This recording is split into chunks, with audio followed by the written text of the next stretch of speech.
நாட்டுக்காக உயிர் விட்ட இந்திரா காந்தியும்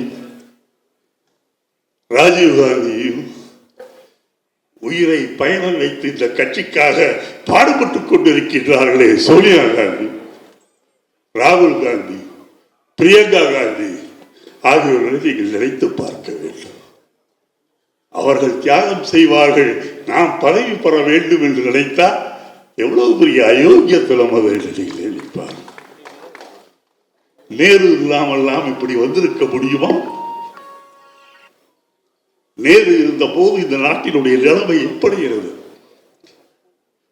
ஆப்பிரிக்க கட்டத்தில் இருக்கின்ற மோசமாக நாடுகளை விட நாம் மோசமாக இருந்தோம். அன்றைக்கு இந்த உலக அரங்கில் இந்த கட்சியை, இந்த நாட்டை தூக்கி நிறுத்தியவன் யார் என்றால் நேரு. தன்னுடைய சிந்தனை பலத்தால், தன்னுடைய பேச்சு திறமையால், தன்னிடம் ஆங்கில புலமையால் தனி ஒருவனாக இருந்து அன்றைக்கு 36 கோடி பேர் தான் இந்தியர்கள் இவர்களை தூக்கி நிறுத்தினான். நாமும் அஞ்சாமல் அமெரிக்காவுக்கும் டாட்டா, ரஷ்யாவுக்கும் டாட்டா, நாங்கள் நடுநிலைமையாக இருப்போம் என்று நமக்கு தைரியம் வந்தது எப்படி என்றால் அந்த மகான் நேருவால் என்பதை மறந்துவிடாது.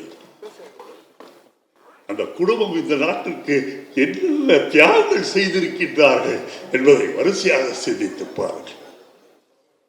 ஆகவே அருமை தோழர்களே, உங்கள் உள்ளத்தில் இருப்பதுதான் என் உள்ளத்திலும் இருக்கின்றது. ஆனால் முதலில் எதிரியை காலி செய்ய வேண்டும். அதை நீங்கள் மனதில் வைத்துக் கொள்ள வேண்டும். அதற்காக நாம் சில வார்த்தைகள் சொல்வது நம்மை குஷிப்படுத்துவதாக நாம் நினைத்துக் கொண்டிருந்தால் இன்றைக்கு நின்ற அத்தனை பேரும் ஒட்டுமொத்தமாக எம்பிக்கள் ஆகியிருக்கின்றார்கள் என்றால் அதற்கு திராவிட முன்னேற்ற கழகமோ முதலமைச்சர் ஸ்டாலின் என்பதையும் நீங்கள் மறந்துவிடக் கூடாது. வாழ்க! அருமை தோழர்களே, கொஞ்சம் நிதான வேண்டும். ஆசை இருக்க வேண்டியதான், இல்லை என்று சொல்லவில்லை.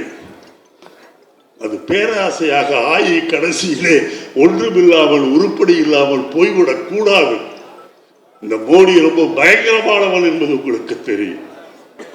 அந்த தேர்தலிலே ஒரு வார காலம் பைத்தியம் பிடித்தவன் போல் ஒவ்வொரு நாள் ஒன்று பேசிய மோடி செய்யாத ஒன்று தன்னுடைய சட்டையும் பேட்டையும் கிழித்துக் கொள்ளவில்லையே தவிர ஒரு பைத்தியக்காரன் ஒரு அந்த மோடி.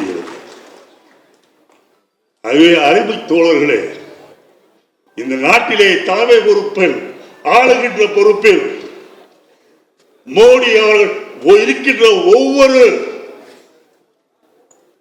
ஒவ்வொரு மணித்துளியும் நமக்கு ஆபத்து, இந்த நாட்டுக்கு ஆபத்து என்பதை விட நம்முடைய அருமை தலைவர்கள் 3 பேருடைய உயிருக்கு ஆபத்து என்பதை நீங்கள் மறந்துவிடக் கூடாது என்று சொல்லி விடைபெறுகின்றேன். வணக்கம்.